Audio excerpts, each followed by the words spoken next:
afternoon, everyone. I'm Richard Nash. I'm the moderator of this afternoon's panel. It's got the title of The War on Piracy, All Together, Maybe Another Day. And the inflection of that, those three sentences is designed to sort of recognize how what a transitional state our society at large is in terms of dealing with intellectual property, what intellectual property is, how it is to be enforced, by what means, individually or together. And so we have here representatives of what might broadly be called the intellectual property industry, publishing, book publishing, games and music. Although we all have touched on a variety of different areas of intellectual property over our various careers. The way I'd like to have the format go is each of the three, my co-panelists, will describe a little bit about their organization, where they're coming from, what particular dimension of piracy or dimensions of piracy are the most critical in their view right now, and what steps to deal with, alleviate, combat piracy that their enterprises are focused on and would like to see focused on. And then I'll toss them a few questions to get a conversation going, and then you're going to toss us a few questions to keep the conversation going further. And we're supposed to end right at 2:15. So someone's going to wave at me, but feel free to wave at me yourselves. Okay, so maybe we'll start from my left, your right, stage left, with Olaf Wolters from the Bundesverband Interaktive Unterhaltungssoftware. Hello, also from my side.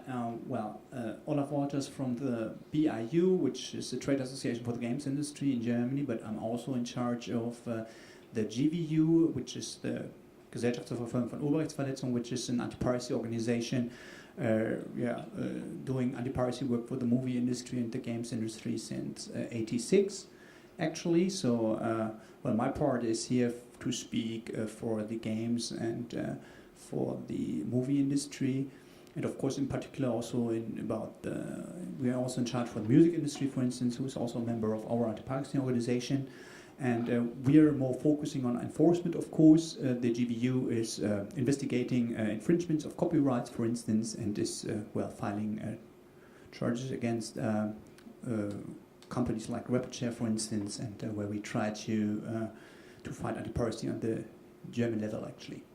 And I'm also a member of the Interaktive Software Federation of Europe, so I've also a European perspective on this issue. So we are also talking about anti-piracy issues on the European level, together with our colleagues from the other entertainment areas like music and movies. Thanks, Olaf. And then next we have Tom Allen from the Association of American Publishers, the president and CEO. Thank you, Richard, and thank you all for being here. The Association of American Publishers represents about 300 members involved in the book publishing industry, and we have very different market sectors, and piracy affects those sectors. It affects all of them, but in somewhat different ways.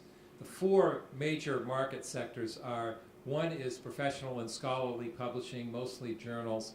A second is higher education. A third is K through 12 education, and the fourth is trade.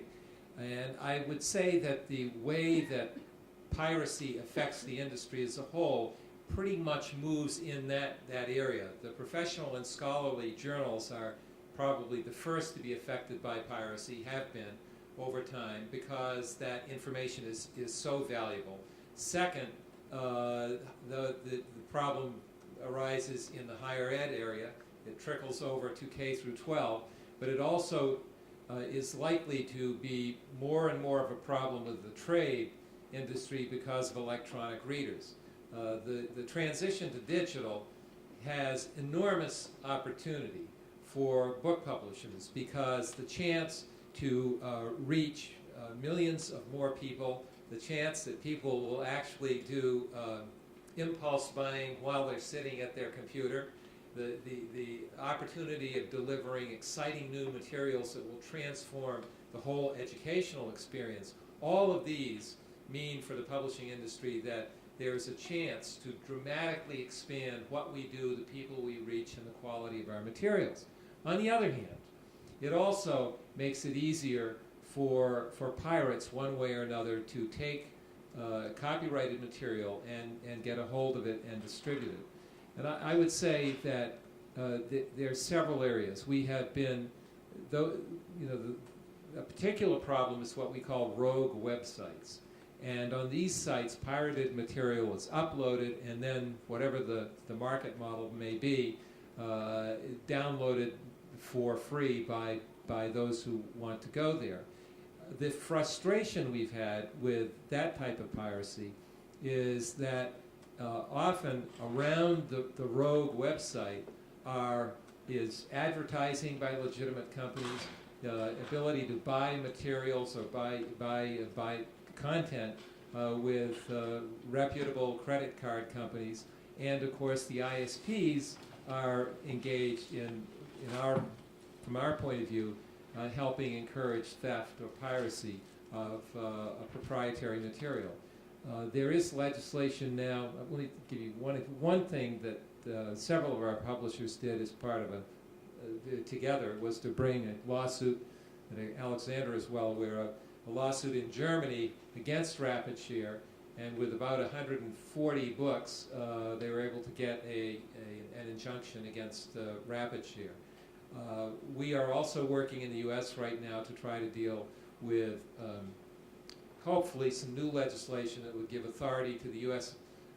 Attorney General to bring actions against websites that are infringing as a principal practice, a principal business model, and to effectively have the federal government bring an action against the website itself in order to stop piracy.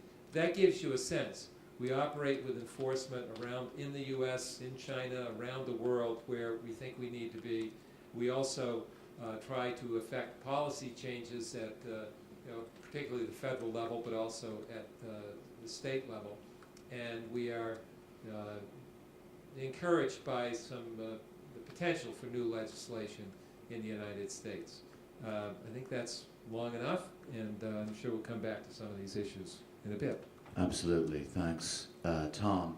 And finally, Alexander Wolf, who is the Managing Director of Celas. Yes, good afternoon, ladies and gentlemen. Today I will not represent Celas, but GEMA, which, as you know, is the music collecting society here in Germany with approximately 65,000 members, comprising publishers, authors and lyricists. Let me outline in a few points our strategy concerning piracy.